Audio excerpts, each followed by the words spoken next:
Hello dears, ഞാൻ സംഗീത.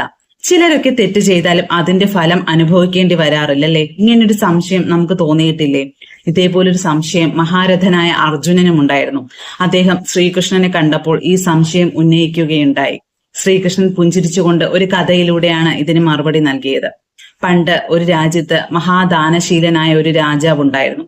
അദ്ദേഹം ദാനധർമ്മങ്ങളൊക്കെ നടത്തി വരാറുണ്ടായിരുന്നു. അങ്ങനെ ഒരു ദിവസം അന്നദാനം നടത്തുന്ന സമയത്ത് കുറെ ബ്രാഹ്മണർ ഈ അന്നദാനത്തിൽ പങ്കെടുക്കുവാനെത്തി. അതിൽ ഏറ്റവും അവസാനമിരിക്കുന്ന വൃദ്ധനായ ബ്രാഹ്മണന് തന്റെ കൈകൊണ്ട് ഭക്ഷണം നൽകാമെന്ന് രാജാവ് ഭൃത്യന്മാരോട് പറഞ്ഞു.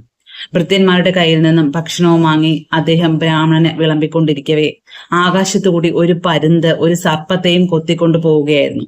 തന്റെ കുഞ്ഞുങ്ങളുടെ വിശപ്പടക്കാൻ വേണ്ടിയായിരുന്നു ആ സർപ്പത്തെയും കൊണ്ട് പരുന്ത് പോയിരുന്നത്. പക്ഷേ പ്രാണഭയത്താൽ പിടഞ്ഞ സർപ്പത്തിന്റെ വായിൽ നിന്നും 2 തുള്ളി വിഷം ആ ഭക്ഷണത്തിൽ വീഴുകയും അത് കഴിച്ച ബ്രാഹ്മണൻ ഉടനടി മരണപ്പെടുകയും ചെയ്തു. ദയനീയമായ ഈ കാഴ്ച കണ്ട യമധർമ്മൻ ആകെ ധർമ്മസങ്കടത്തിലായി. ബ്രാഹ്മണ ഹത്യയിലെ നടന്നിരിക്കുന്നത്, ഇതിന്റെ പാപം ആരുടെ തലയിൽ ചുമത്തും? തന്റെ കുഞ്ഞുങ്ങൾക്ക് വിശന്നപ്പോൾ ഭക്ഷണവുമായാണ് ആ പരുന്ത് സർപ്പത്തെയും കൊണ്ടുപോയത്. ആ സർപ്പമാകട്ടെ പ്രാണഭയത്താൽ പിടഞ്ഞപ്പോൾ അറിയാതെയാണ് വിഷം ചീറ്റിപ്പോയത്. രാജാവാകട്ടെ അതീവ സന്തോഷത്തോടെയാണ് ബ്രാഹ്മണന് ഭക്ഷണം വിളമ്പിയത്.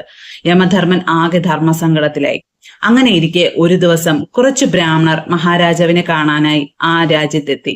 വഴിതെറ്റിപ്പോയ ബ്രാഹ്മണർ വഴിമധ്യേ ഒരു യുവതിയെ കണ്ടുമുട്ടുകയും അവർ രാജകൊട്ടാരത്തിലേക്കുള്ള വഴി പറഞ്ഞു കൊടുക്കുകയും ചെയ്തു. പക്ഷെ പോകാൻ നേരം യുവതി പറഞ്ഞു, നിങ്ങൾ എങ്ങോട്ടാണ് പോകുന്നതെന്ന് അറിയാമല്ലോ? ബ്രാഹ്മണരെ വിഷം കൊടുത്തു കൊല്ലുന്ന രാജാവിന്റെ അടുത്തേക്കാണ്. ആ യുവതി വളരെ പരിഹാസത്തോടെ എന്നാൽ ആഹ്ലാദത്തോടെ അങ്ങനെ ഒരു കുപ്രചരണം നടത്തി വരികയായിരുന്നു. ഇത് കേട്ടയുടനെ തന്നെ യമധർമ്മൻ ആ ബ്രാഹ്മണ ഹത്യയുടെ പാപം അവളുടെ മേൽ ചുമത്താൻ തീരുമാനിച്ചു. അവളാണ് ആ ബ്രാഹ്മണ ഹത്യയുടെ പാപത്തിനുള്ള അർഹയെന്ന് യമധർമ്മൻ തീരുമാനിച്ചു. യമകിങ്കരന്മാർ ആശ്ചര്യത്തോടെ യമധർമ്മനോട് ചോദിച്ചു, അല്ലയോ പ്രഭു, അങ്ങ് എന്താണ് ഈ ചെയ്യുന്നത്? എങ്ങനെയാണ് ആ യുവതിയുടെ മേൽ ഈ പാപം ചുമത്താൻ കഴിയുക? അപ്പോൾ യമധർമ്മൻ പറഞ്ഞു, രാജാവാകട്ടെ പരുന്താകട്ടെ സർപ്പമാകട്ടെ അവർ അറിഞ്ഞുകൊണ്ടല്ല ഈ പ്രവൃത്തി ചെയ്തത്. അറിഞ്ഞുകൊണ്ട് അവരാരെയും ദ്രോഹിക്കാൻ വേണ്ടി ചെയ്ത പ്രവൃത്തിയല്ല ഇത്, അല്ലെ? പക്ഷെ ഈ യുവതിയോ നേരിട്ട് ഈ സംഭവം കണ്ടിട്ടോ അതെന്താണെന്ന് അറിയുക പോലുമില്ല. എന്നിട്ടും അവൾ വളരെ സന്തോഷത്തോടെ ഇങ്ങനെയൊരു കുപ്രചരണം നടത്തുകയാണ് ചെയ്യുന്നത്. അതുകൊണ്ട് ഈ യുവതിക്ക് തന്നെയാണ് ഈ ബ്രാഹ്മണ ഹത്യയുടെ പാപം ചുമത്താൻ പോകുന്നതെന്ന് യമധർമ്മൻ തീരുമാനിച്ചു. ഇതുപോലെ ഇന്നും നമുക്കിടയിലും ഇങ്ങനെ പല ആൾക്കാരുമില്ലേ? മനസ്സ വാച കർമ്മണ ചിലരറിയാത്ത തെറ്റുകൾ ഏറ്റുപറഞ്ഞ് പൊടുപ്പും തൊങ്ങലും വെച്ച് അത് കുപ്രചരണം നടത്തി മനസ്സിൽ സന്തോഷിക്കുന്നവർ.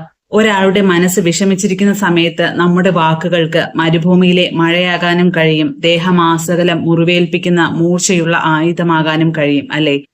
നമ്മളുടെ വാക്കുകൊണ്ടും പ്രവൃത്തി കൊണ്ടും ചിന്തകൾ കൊണ്ടും മറ്റുള്ളവർക്ക് നന്മ പകരുന്ന പ്രവൃത്തികൾ നമ്മൾ ചെയ്യുമ്പോൾ അതുവഴി നമ്മുടെ ജീവിതം തന്നെയാണ് പ്രകാശപൂരിതമാകുന്നത്. എല്ലാവർക്കും സന്തോഷവും സമാധാനവും നിറഞ്ഞൊരു ദിവസം ആശംസിക്കുന്നു. താങ്ക്